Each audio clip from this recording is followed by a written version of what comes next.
बहुत सारे स्टूडेंटों के मन में चलता है कि सर मेरी इंग्लिश बिल्कुल अभी तैयार नहीं है, क्या बिना रटे बिना तैयार किए क्या लिखने का कोई ऐसा सही तरीका होता है क्या सर कि मैं कम मेहनत में इंग्लिश में फुल मार्क्स ला दूं? अगर 7 नंबर का प्रश्न है तो कम से कम 7 नंबर में 5 से 6 नंबर तो मुझे हर हालत में दे दे, क्या ऐसा संभव है क्या सर? तो मैं कहूंगा बिल्कुल संभव है मेरे दोस्त, बिल्कुल पॉसिबल है। अगर आप रणनीति सही अपनाते हो, स्ट्रेटेजी सही अपनाते हो, इंग्लिश में एग्जामिनर क्या क्या चीज पे नोटिस करता है उस नोटिस को समझ करके उस नोटिस पे काम कर लेते हो तो आपका मार्क्स कहीं नहीं गया दोस्तों। कम मेहनत में भी आप बेहतर परफॉर्म कर सकते हो। जैसे मैं आपको बताता हूं कि जैसे लॉन्ग आंसर आप तैयार करते होगे तो आपको क्या करना पड़ता होगा, रटना पड़ता होगा। सही बोला कि नहीं मैंने? आप रटते होगे, रटने के बाद आप क्या करते होगे, एक प्रश्न को जब जैसे ही रट लेते होगे उसके बाद लिखने की प्रैक्टिस करते होगे, लिख लेते होगे तो उसके बाद लगता होगा कि अरे यार अब तो मेरे को तैयार हो गया। उसके बाद जब कुछ दिन बाद आप देखते हो वही लॉन्ग आंसर टाइप क्वेश्चन दोबारा लिख नहीं पाते हो। जैसे ही दूसरा क्वेश्चन तैयार करने जाते हो तब तक पहला क्वेश्चन दिमाग से फुर्र हो जाता है। सही बोला कि नहीं मैं? तो आप अगर चाहते हो कि सर मेरे को कोई ऐसा ट्रिक बताइए, ऐसा टेक्निक बताइए जिससे मेरा मेन क्वेश्चन आंसर भी तैयार हो जाए, मेहनत भी कम करना पड़े और लिखने का सही तरीका भी मुझे पता चल जाए, तो सबसे पहले 3 बात मैं बताऊंगा। 3 चीज अगर आप समझ गए तो आप हर हालत में बेहतर परफॉर्म करोगे।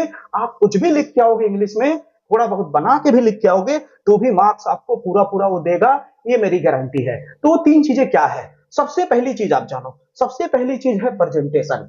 प्रेजेंटेशन सबसे पहला। जब भी एग्जामिनर की नजर कॉपी पे पड़ती है तो आप सोच के देखो, क्या तुरंत वो पढ़ना शुरू कर देता है या फिर सबसे पहले आपकी हेडिंग को देखता है, आपकी राइटिंग को देखता है? तो आप कहोगे सर हेडिंग राइटिंग और बहुत ज्यादा कटपीट तो नहीं है, ये सारी चीजों को देखता है। सही बोला कि नहीं मैंने? तो दोस्तों सबसे पहला काम क्या करना है, आपको हेडिंग सही लगाना है। जैसे मान लो दोस्तों आप 8वें का पहले का आंसर लिखना चाह रहे हो, ठीक है?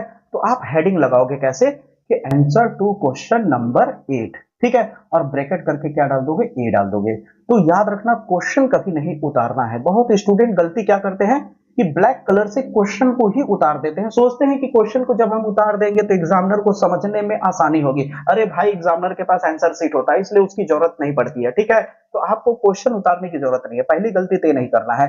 दूसरी गलती, कट कैसे करना है ये जान लो। जैसे आप लिख रहे थे आंसर, ठीक है, लिखते गए, मान लो यहाँ पे आपका गलत हो गया, तो इस तरह से कोचो मोचो करके कट नहीं करोगे। समझ आए मेरी बातें? आपका अगर कोई गलती है तो एक लाइन सिंपल सा ऐसे खींच दोगे और उसके आगे अपना लिखना शुरू कर दोगे। ये भी बहुत ही ज्यादा मायने रखता है। एग्जामिनर खुश होता है मेरे भाई ये छोटी छोटी चीजों से, वो देखता है कि अरे वाह, बंदे को पता है कि अगर मेरी कट हो रही है तो कट कैसे करना है, कट करने का तरीका। अब आप यहाँ पे कोचो मोचो कर देगा, अब एग्जामिनर क्या सोचेगा कि 12th क्लास का स्टूडेंट होकर के उसे ये तक पता नहीं है कि कट कैसे किया जाए, मेरी अगर कहीं गलती हो गई तो कैसे कट किया जाए, इतना ही नहीं पता है। तो वहीं पे एग्जामिनर गुस्सा आ जाता है, वहीं पे एग्जामिनर भड़क जाता है जब उसको कॉपी गंदा दिखने लगता है। कॉपी गंदा दिखेगा तो मार्क्स तो ऑटोमेटिक कटेगा। आप ही उसकी जगह होके देखिए ना, आपको बहुत ही रद्दी कॉपी अगर आपको मिल जाए, राइटिंग खराब मिल जाए, स्पेलिंग गलत मिल जाए, कट पीट बहुत मिल जाए, तो क्या आप उसे पढ़ोगे? अगर 7 नंबर का क्वेश्चन है तो मेरे को लगता है कि बिना पढ़े बस वो देखोगे कि कितना लिखा है, उतना लिखा है तो 1 नंबर देकर के छोड़ दोगे, आधा नंबर देकर के छोड़ दोगे केवल उसकी लिखावट पे, या तो जीरो कर दोगे। सही बात बोला कि नहीं मैं? जब एग्जामिनर 2 चीजों को देख लेता है कि हेडिंग कैसा लिखा है, राइटिंग कैसी है, उसके बाद अब उसकी नजर जाती है कम से कम 1 से 2 से 3 लाइन पे। कितने लाइन पे? 1 2 3 लाइन, कम से कम वो 2 लाइन तो पढ़ेगा ही। 3 लाइन पढ़े चाहे ना पढ़े, 2 लाइन तो कम से कम पढ़ेगा ही दोस्तों। किसी कीमत पे वो 2 लाइन हर हालत में पढ़ेगा।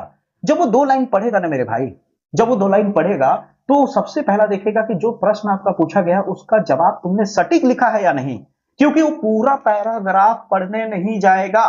ये बात आप समझ लो, उसके पास इतना टाइम ही नहीं है कि आपके एक एक पैराग्राफ को पूरा अच्छे से पढ़े फिर चेक करे, क्योंकि उसे और भी कॉपी चेक करना है। आपको शायद पता होगा कि कॉपी चेकिंग पे उसे पर कॉपी पे पैसे भी मिलते हैं, इसलिए कोशिश उनका रहता है कि मैं ज्यादा से ज्यादा कॉपी को चेक करूं। तो जब कॉपी चेक करते दौरान आप जितना ज्यादा उसे सुविधा दोगे, जितना ज्यादा अपने कॉपी को सजा के लिखोगे ताकि वो आसानी से चेक करे, समय कम लगे, तो जाहिर सी बात है आपको मार्क्स बेहतर देगा ही देगा।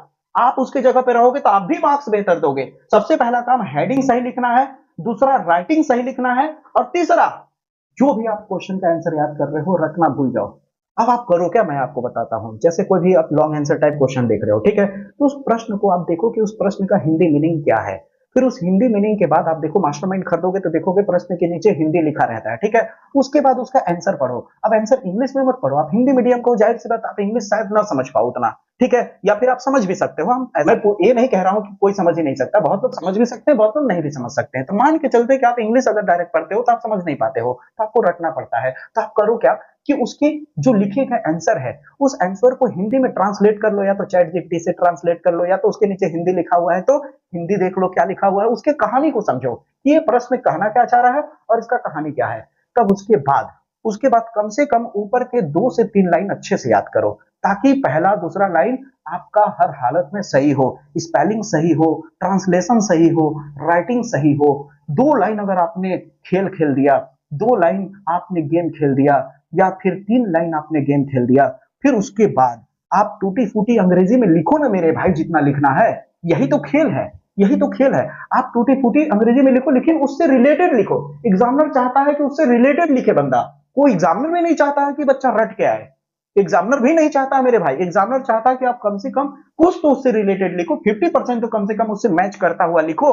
बहुत लोग क्या करते हैं पता है, जो यहाँ पे पैसेज दिया होता है, पैसेज उठा करके आंसर में डाल देते हैं। अरे भाई, एग्जामिनर को मूर्ख समझ रखा है क्या? वो इतना चूतिया नहीं है कि क्या कहते हैं आपके ये लिखे हुए चीजों को नहीं देखेगा, उसके पास आंसर सीट है, वो मिला लेगा। इसलिए ये गलती करोगे, या फिर ये चीज अगर कोई आपको समझा रहा है तो बहुत गलत हो रहा है आपके साथ, ठीक है। आपका मार्क्स निश्चित है कट जाएगा। इसलिए ये रूल मत आजमाइए, जो मैं बता रहा हूँ वो आजमाइए। पहले आप कम से कम 1-2 साल के मोस्ट इंपोर्टेंट क्वेश्चन को छाट लीजिए, उसके बाद उसको मेरे ट्रिक से तैयार करिए कि कम से कम 2 लाइन उसका आंसर सही से तैयार करिए, और उस प्रश्न की कहानी आप याद रखिए, कहानी ताकि आप बना करके लिख सके। इतना अगर आप कर लोगे तो कम मेहनत में बेहतर तैयारी हो जाएगी, रटना भी नहीं पड़ेगा। उम्मीद करता हूं मेरी बताई हुई बातें आपको सही सटीक तरीके से समझ में आई होगी, और ये आपको बहुत काम आने वाली है बोर्ड एग्जाम में, क्योंकि समय बहुत कम बचा हुआ है। अगर आप इस चीज को नहीं आजमाओगे तो बहुत पछताओगे, बाद में आप घूम फिर के ये तरीका यूज करोगे ही करोगे। इसलिए देर करना क्यों, अभी से ही स्टार्ट कर दो ना, अभी से ही शुरू कर दो ना, मेरी बात को मानना। अगर आप चाहते हो इसी तरह के हर एक चीज को आसान बना दूं,